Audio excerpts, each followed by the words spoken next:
Uygur is back. Hello. Thank you, Karen. I appreciate it. And a couple of things have happened since we last talked, which wasn't that long ago, but here I am running for president now. Yeah, that was the first thing because you didn't mention that. You were talking about, another candidate. You were trying to, draft, I think, somebody, anybody. You were like, anybody could run at this point. You had a blueprint, which I wasn't mad at. I thought it was a good blueprint. And then I read that you were running, and I said, what the hell? So what transpired between that moment on my show and then this announcement that I think was like a week later? Yeah, I'm the break glass in case of emergency candidate. And here we are with broken glass all over the floor because we're definitely in an emergency. And so, Karen, I try to get everybody in the race. I try to get progressives in the race first. They wouldn't do it. Then wait, hold on. Walk us through what this looks like. Because I feel like I'm always asking this question, like who ordains somebody, who bestows upon them the power to go gather? Like I feel like we're leaderless right now. So yeah. I guess anybody can be a leader. So how did that, like, who did you bring? Hello, hi, this is Cenk Uygur. Yeah. I think you should run for president. All right. Yeah. No. All right. Next call. How did this go down? Karen, that's such a great question. No one's ever asked that before. Wait, hold on. I can't be the only one asking good damn questions. I feel, and let me say this, because I feel like I am the only one asking good damn questions because we are so used to these stupid ass sound bites and asking these gotcha. I didn't bring you on to get you. I brought you on because I think as an American, you care about this country as I do, and you want to see something change. So maybe collectively we can figure this out. But these are the questions I think people should be asking, right? Like 100%. So like there's two good questions in there for the price of one, and both have not been asked. So first off, what makes you a leader? It's kind of an interesting question because a lot of times, especially on the left, if you're not ordained and have some sort of status that the mainstream media has bestowed upon you, then people say, well, you're not an official leader. Well, there is no such thing. First of all, leaders show themselves by leading, period. And so I wish we had better leaders on the left, on the progressive side. But you know what leaders do is they lead. So I waited for them to lead. I waited for Bernie to lead. I waited for AOC to lead. I waited for Pramila Jayapal to lead. And they just wouldn't lead. They just refused to lead, right? So then it left no choice. I said, well, it looks like they're going to make me do it, right? Well, hold on, because there are a couple of steps in between nobody stepping up and let me jump in, right? So as I'm thinking about the landscape, like for AOC to declare her candidacy for president would be in defiance of a party. Like politics, it's not football, it's not baseball. It's supposed to be folk working together for the good of the people. Right. And so they're a good one. It's about right. It is right. So in that role, then you have a party that, like right now, I went through my ballot. I'm gonna go through the ballot that I'm gonna be voting for tomorrow. And I actually researched every single person on the ballot, and it didn't take me that long. And it was, I feel like though there's a system, right? The Republicans in my state seem to just be throwing people in with no experience, no background, just to have a number up there. Somebody has like 182 votes in the primary is running for the assembly or for the state senate. And I'm like, okay, just because he's a Republican, no background, no experience. His only experience has been being a political operative. AOC to break ranks would be, some would say, political suicide, right? Like why would she do that? Yeah. Courage, maybe that's the okay. So first of all, the people in Congress care way too much about what Democratic leadership wants. Your job isn't to go serve Democratic leadership. First of all, especially for progressives, AOC beat Democratic leadership. She wasn't supposed to join in the Democratic establishment and wait for orders. No, I need you to lead. You're one of the top progressives in the country. So I'll give you an example, even before we get into presidential politics, Karen. So paid family leave right now is at 84%. 74% of Republicans want it. It's a layup. So, but the problem is that a lot of the Democratic leadership don't actually want it. They're not telling the truth. Their corporate donors don't want it. So that's when somebody like Bernie or AOC has to step up, or Ro Khanna, one of them has to step up and say, hey, I'm introducing it. I'm introducing it as a single issue bill, and I'm daring the Republicans to vote against it. By the way, I'm also daring the Democrats to vote against it. Go ahead, vote against a bill that's at 84%. But unfortunately, no one in Congress is able to lead, or maybe they don't want it. Maybe none of them want it. But I know that if I was in Congress, I would organize a coalition and say, let's test democracy. Do we have democracy or don't we? Because if you can't pass a bill that's at 84% approval, then you're not very good at your job. And you're definitely not good at leading. So that goes all the way from Joe Biden all the way down to AOC. Okay. And Joe Biden, by the way, never even tried. And it's Joe Biden 101, sit on your ass, don't do anything, and say, I am owed leadership. I have declared that no one can run against me. Who gives a damn what you declared? Why don't you try leading, and then we'll have a conversation, right? So now I can go down the list. Voting rights didn't do a goddamn thing. Public option didn't do a damn thing, and you know all this. So, but when it comes to presidential politics, so when I call up a progressive in Congress, who am I? Why are they even taking the call? Well, I'm the founder, and the CEO and of the largest progressive media network in the country. I'm also the lead host on the flagship show, which is the largest online show, period. So if you don't, if the head of CNN calls and you don't take the call, that's on you. No problem, but it's a mistake. And so, and I care deeply about the progressive movement. And I founded Justice Democrats. These guys are all Justice Democrats. So I don't know why they wouldn't take the call. So they do. Some do, some don't. I'm asking a different question, right? So you threw your hat in the ring in California to run for Congress, which seems, because there is a progression. As I'm going through my ballot, I'm seeing, my state senator that I'm going to vote for tomorrow was the head of the assembly. Before that, he sponsored 25 plus bills. So, and I went through the bills, so I know that he wants to govern. As I'm going through the assembly, a few of them have been school teachers or union leaders. So there's kind of a story arc to them then leading, right? I don't agree. No, you don't think there should be a story? You don't think people should have experience? No, not in politics. That'll only hurt them. So let me explain, Karen. Yeah, so first off, hold on. So first off, can non-politicians run? Of course. Yes. Like when Mike Bloomberg ran, he ran a media company. I run a media company. What's the difference? The difference is he's a gazillionaire. And so the press was like, oh, Mike Bloomberg, we love you. Of course a media executive can run. Of course a media executive can run, right? When I run, well, not the same exact reaction, right? He's got a top 10 network. I got a top 10 network. So, and is that a qualification for running? Of course. I've led a giant organization. And I started from zero. I started from a one-bedroom apartment, a Muslim American who's got no connections, no money, no nothing, and creates a top 10 media network. I think that's a pretty good qualification for being able to get things done, for leadership. And I created one that was progressive and actually fights for the American people. So that's point one. Point two is a lot of these politicians, almost all of them actually, they take the way that they rise up through the system. I'm not talking about the lower levels. I'm talking about the national politicians. The way that they generally rise up is by playing the game. What's the game? You take corporate contributions, you kiss the ass of your donors, you do everything that they tell you. They go, good boy, good boy. Now you're a team player. You can move up one notch, and you kissed more corporate ass. Now you'll get more donations, and you'll move up another notch. But all of those notches lead to more and more corruption.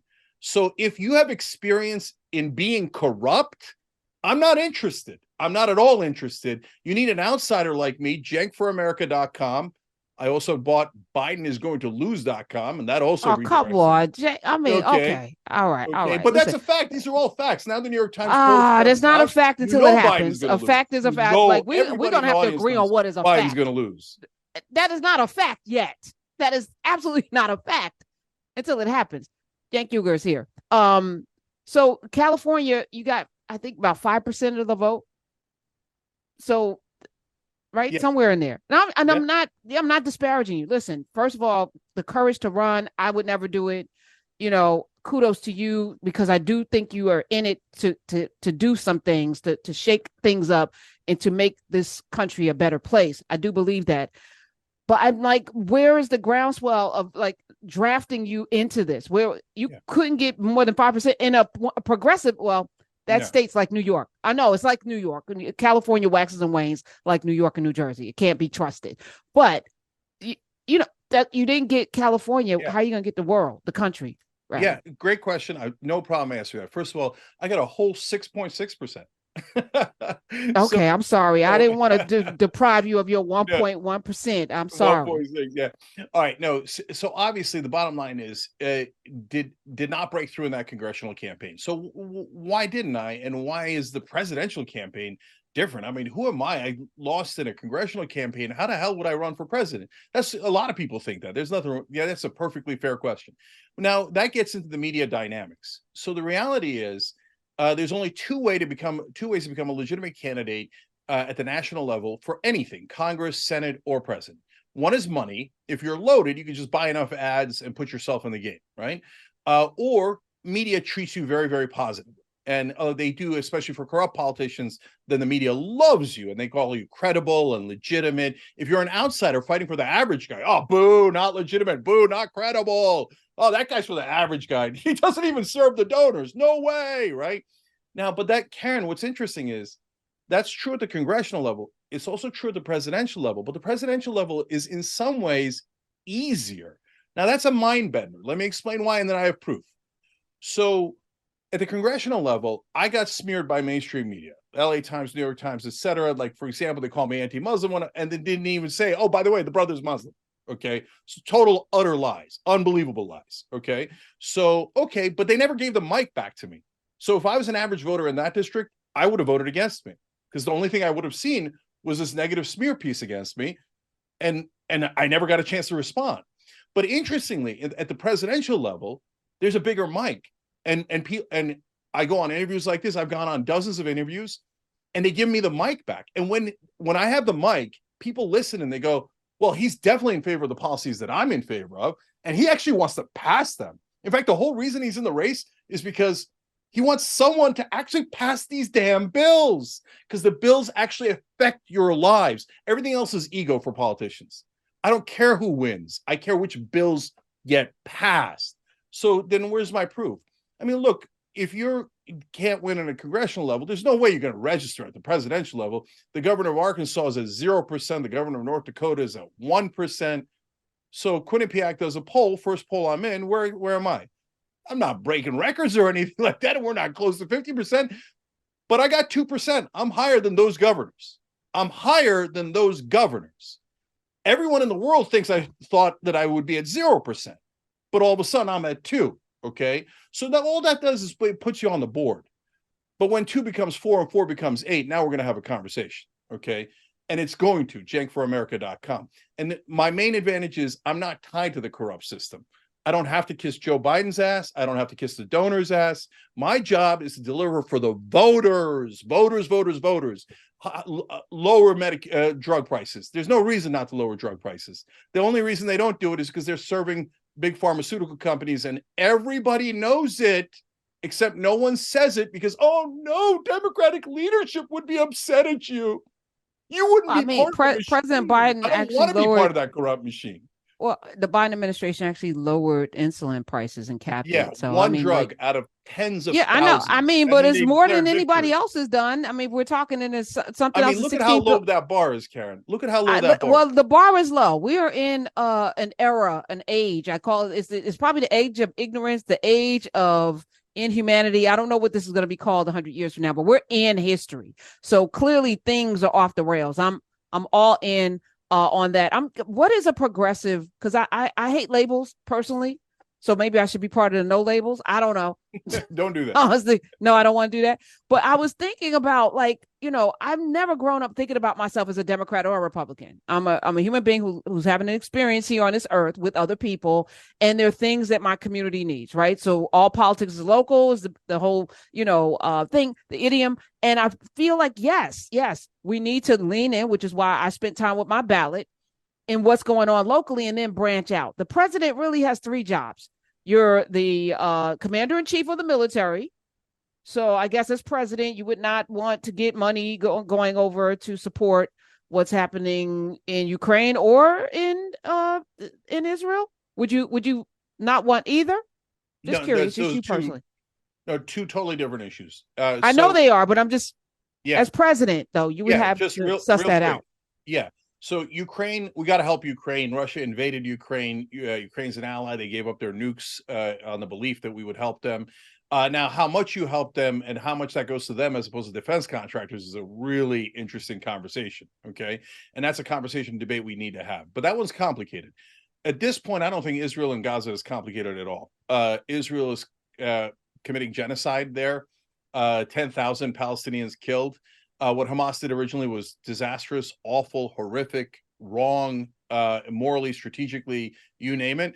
But killing 5 times as many Palestinians doesn't make the situation any better. So not only would I not send a dime to Israel as they continue to brutalize and massacre innocent Palestinian civilians, but I would cut off their funding. So if I was president of the United States, I'm not going to send you money to buy bombs to kill babies. Sorry, not going to do it. So but is that your role? I mean, this passed in Congress, the legislative branch of government. They passed it. You veto it. Okay. No, you're not. No, if like, look, I want a 2-state solution. I want Israel to be a beautiful country that we all love and visit, and historic and excellent. Palestine has to be a state. It has to be 2-state solution. Where would it exist on your map? 1967 borders. Okay. All right. So, and I'm a practical guy. I get it. Israel has to defend itself. So to send in special forces to try to get the hostages out, send in special forces to get Hamas leadership, etc. But right now, what are they doing? They're saying, we're going to kill everyone until all of Hamas is dead. How do we know all of Hamas is dead? How do we know all of Hamas is gone? How do we know when Palestinians stop supporting Hamas? You don't know any of those things. In fact, you're not supposed to know them. It's on purpose an impossible standard so that Netanyahu can kill more innocent Palestinian civilians. Everyone knows this.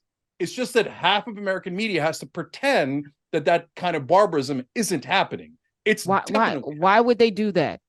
Because, oh my God, Israel is our special ally. They're the only democracy in the Middle East. Are they? Because right now they're brutalizing Palestinians. They've been occupying them for 56 years. What kind of a democracy runs open air prisons with millions of prisoners inside of them who are innocent civilians? That doesn't look like a democracy to me at all. All Israel has ever done is honestly get us in trouble. It doesn't mean I don't support Israel. Israel should exist. Israel should be a beautiful, strong country, but not at the cost of brutalizing Palestinian civilians. Everyone knows that that's what's happening. And I'll give the press credit, though. Recently, they've turned around a little bit. Jake Tapper, Wolf Blitzer, and some of the folks who in the past have said, no, Israel is 100% right. We're not even having the conversation. If you have the conversation, we're going to call you an anti-Semite. They have turned around, credit where credit is due, and they're asking good questions on CNN. I haven't seen the American media being this fair to Palestinians in my entire life. But in politics, I mean, and Biden is patient zero. He's like, no, kill them. Keep killing them. I don't want a ceasefire. I don't think that's fair. I don't think that's fair. Can we be fair to the sitting president of the United States? It's not what he's saying. He is not saying that. He is saying that. He's saying no ceasefire. No ceasefire means keep killing them. He's not even putting a yellow light up. Green light for bombs on top of bombs. And you know what happens with bombs? A bomb drops on a building and a little baby's head is crushed under the concrete. Mothers and grandmothers are incinerated alive when bombs drop. In the West, they make the bombs seem like, oh, they're beautiful bombs. And it's just like a video game. No, it murders people in the most brutal ways. I do not want those bombs made in the USA that kills all those innocent civilians. And then we turn around and wonder, why does the Arab world not like us? Why does the Muslim world not like us? I don't know, maybe because we keep funding the death and destruction of their fellow Muslims and their fellow Arabs in Palestine. Free Palestine. It's inarguable. You have to free it today. If Israel doesn't free those Palestinians, I'm not going to send them a dime. Show me one other politician that'll say that on the Republican or Democratic side, and you know that is the morally correct position. JenkForAmerica.com. Okay. Oh, that was it. 866-801-8255. Cenk Uygur is here. He's running for president. And the Biden administration has used humanitarian pause. He has not said green light, green light, green light. He said we should pause. We should pause. He did. I'm just, what does that even facts mean? Need to be facts. I don't know what it means, but we got to tell, we had to pressure state all of the stuff. Karen, like, we had to we can't just say things. Stop. No, Karen, we had to pressure him for 2 weeks to get him to say Listen, humanitarian clause, and he the doesn't man need has it. lived 80 plus years on this earth being an American white man. Okay. He is indoctrinated in a way you and I could not even understand. I'm not giving him grace for that. I'm just saying he is made differently. And so it has taken him a minute to figure out, because this has been the blueprint. Like you said, in my lifetime, Ruler Jabril, Ta-Nehisi Coates, like I have not seen this level of honesty, veracity, humanity, fairness, in media in a while, ever. I'm, same as you. We're about, the same generation. I haven't seen it. So something is happening. I feel like the narrative has shifted. The tide is changing. President Biden, I feel like there are a lot of people around him as advisors that are out of touch with what is happening on the ground with American people. But I feel like that of the whole entire Democratic Party, if I'm being honest, they are out of touch. That said, the choices are binary right now. You coming in, Cornel West being in, I know you're saying it's not, but it is. But let me ask you, let me deal with the elephant in the room. Are you eligible to be president? Yeah. So this is a naturalized citizen issue. In the original Constitution, they had a discriminatory part. I know that's shocking. Can you believe the original Constitution had things that discriminated against others? Yes, right? So one of those discriminatory parts was because they were worried that the Habsburg dynasty or the Austro-Hungarian Empire would send in a prince to destroy our democracy. They put did. In this... His name is Trump. They did that. That happened. That actually happened. Oh, although he did not do it in honor of the Prussians or the Habsburg dynasty. Didn't he though? Didn't he? He kind of did though. Yeah, and look, but I digress. But Karen, he's a natural born citizen, but he did it, right? So naturalized citizens came here because they love the country and they want to make the country better. And so we made it our home. We made this choice. So everybody knows it's discriminatory. Everybody knows it makes no sense at all. It's left over from hundreds of years ago. The good news is the 14th Amendment amended it out. It's super clear. It says all persons born or naturalized have due process and equal protection. Then so why do we go through that whole Obama was born in Kenya mess? Nonsense. Nonsense. Why wasn't this argument just put even if I was born in Kenya, I could still I don't understand why this was still. Karen, you know why? Because in 8th grade, I have to do my research on this.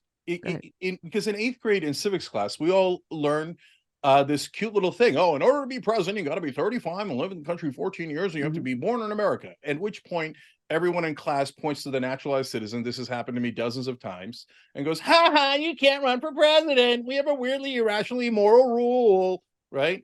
And I'm like, so it's on me now to tell everybody: read the 14th Amendment. It says born or naturalized, equal protection. It's not unclear. And some people, Karen, last thing on it, some people will say, well, it doesn't explicitly say that it gets rid of that earlier part of the Constitution. It also doesn't explicitly say that Black folks aren't 3/5 of a person anymore. Right. Which is, hello, and we've been still treated that way. I mean. Yeah, it says equal protection. It wasn't unclear, right? It's so there's okay. And I'm going to win on that in court, so we can ignore that issue because I'm going to win. But you're going to court. You're going to court. Oh, of course, yeah. I mean, if you just do this with your presidential run, I'm happy about that because I would have loved to see quite a few people. Because I do believe if folk come here with the notion that this is something that they want and they are proud. I mean, I feel like people who come here, they will fly a flag quicker sometimes, but that's turning too. I feel like the tide is turning against us 100%. So much. And Karen, see, I nominated myself a leader on that too. And all of a sudden we're turning the tide because somebody's got to try. Somebody's got to try, right? I'm telling everybody, get caught trying. So in the naturalized citizen thing, if you're a naturalized citizen or you just support us to get rid of this nonsense interpretation so people can realize the 14th Amendment exists, send in $1 to jankforamerica.com, just as kind of like a support thing. Like, please, like, let's go win this court case. That's mission number 2 for me. And that'll give 25 million Americans more civil rights. All I got to do is win that court case. 25 million Americans become 100% American at that point. Now, Karen, mission number 1 is to knock Biden out. And so I need you to understand that it's realistic. So first off, let's just start with this easy part of it, and then we'll work our way up, okay?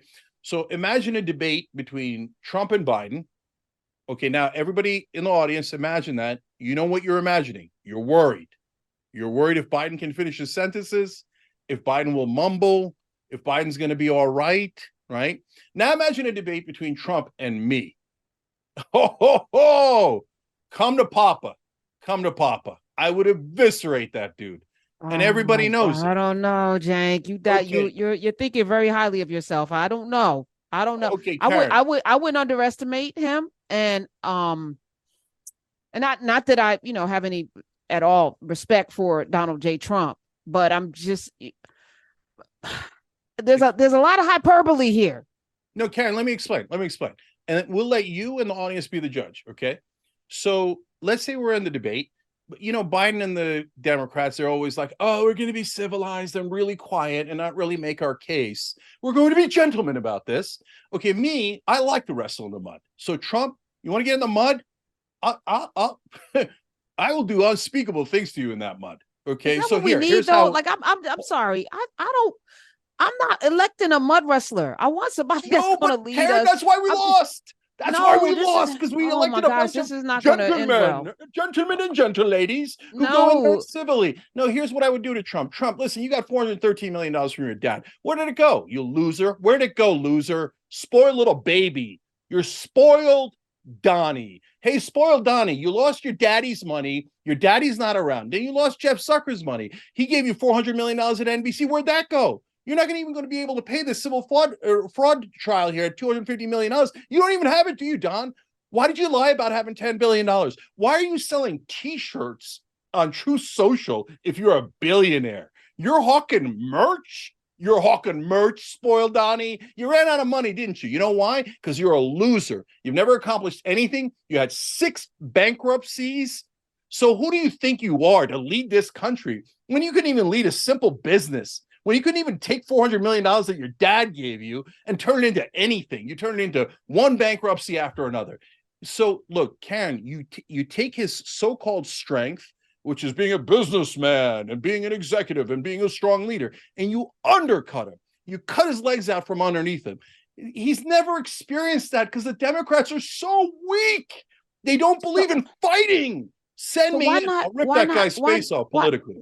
Why not use your amazing giant platform to do just that? The way Rush Limbaugh systematically used his giant platform. He didn't have to run for president to undermine every Democrat that ever ran. He and Mark Levin, they do that masterfully.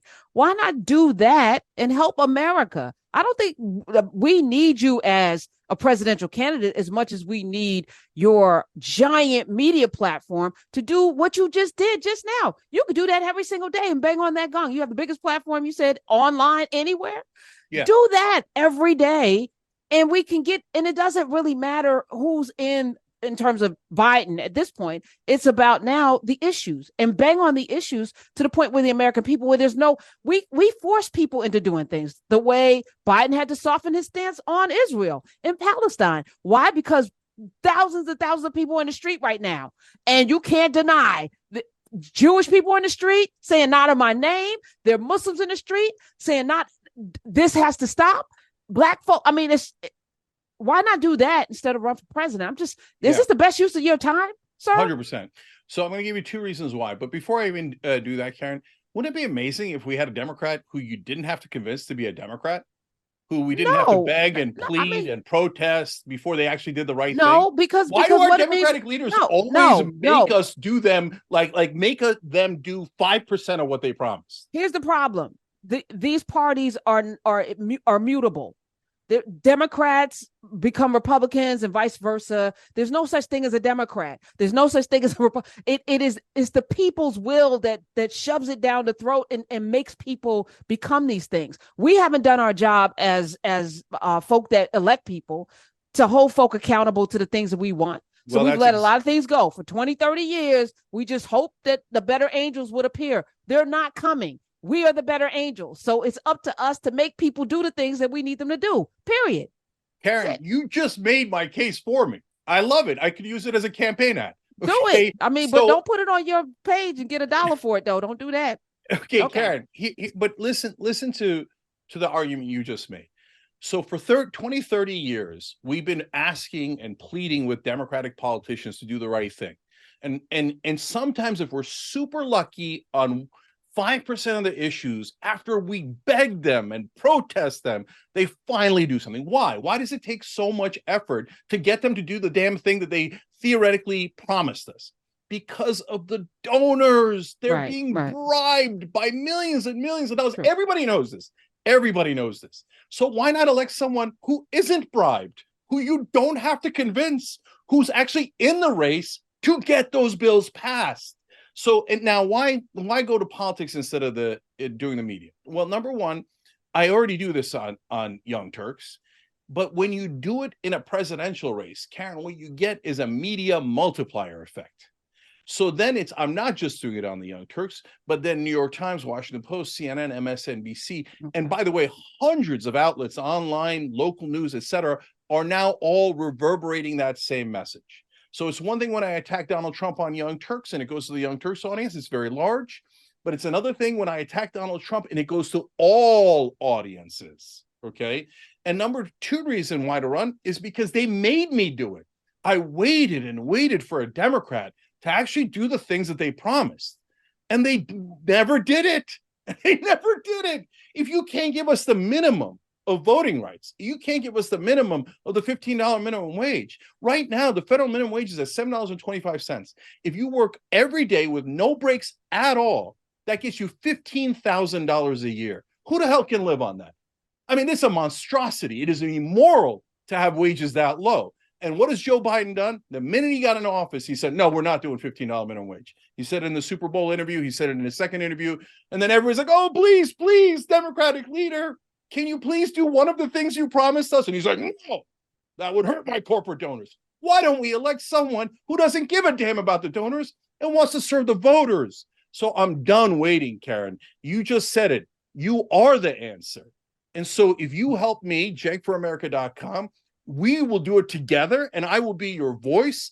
And if I am elected, there is no force on earth that can stop me from passing those bills. You're going to get 12 weeks off if you have a baby. You're going to get higher wages. You're going to get a public option. You're going to get voting rights, and you're going to get lower drug prices. No drug companies have given me money. I'm coming for them. So we'll take your drugs. We love your drugs. No problem. But you're not going to rob us. Right now, they're robbing us blind. Why don't you elect someone who's going to stop the robbery? Joe Biden, I mean, I love that you brought it up. He's like, oh, I did it for one drug out of tens of thousands of drugs. Aren't I a hero? No. You're just a cover man. All you're doing is you're covering for their crimes on 9,999 other drugs. But we are clear that the Republicans would do it on none of the drugs. Yes. It might raise the money. Okay. Like they're not the same. Example. Like let's stop like putting them in the same. They're not the same. While listen, they said pick your poison. Yeah, I would like less poison. I would like less evil. The lesser of two evils. Yes, give me less evil. I will take the lesser every time. If evil's all that's on the table, I will definitely take the lesser.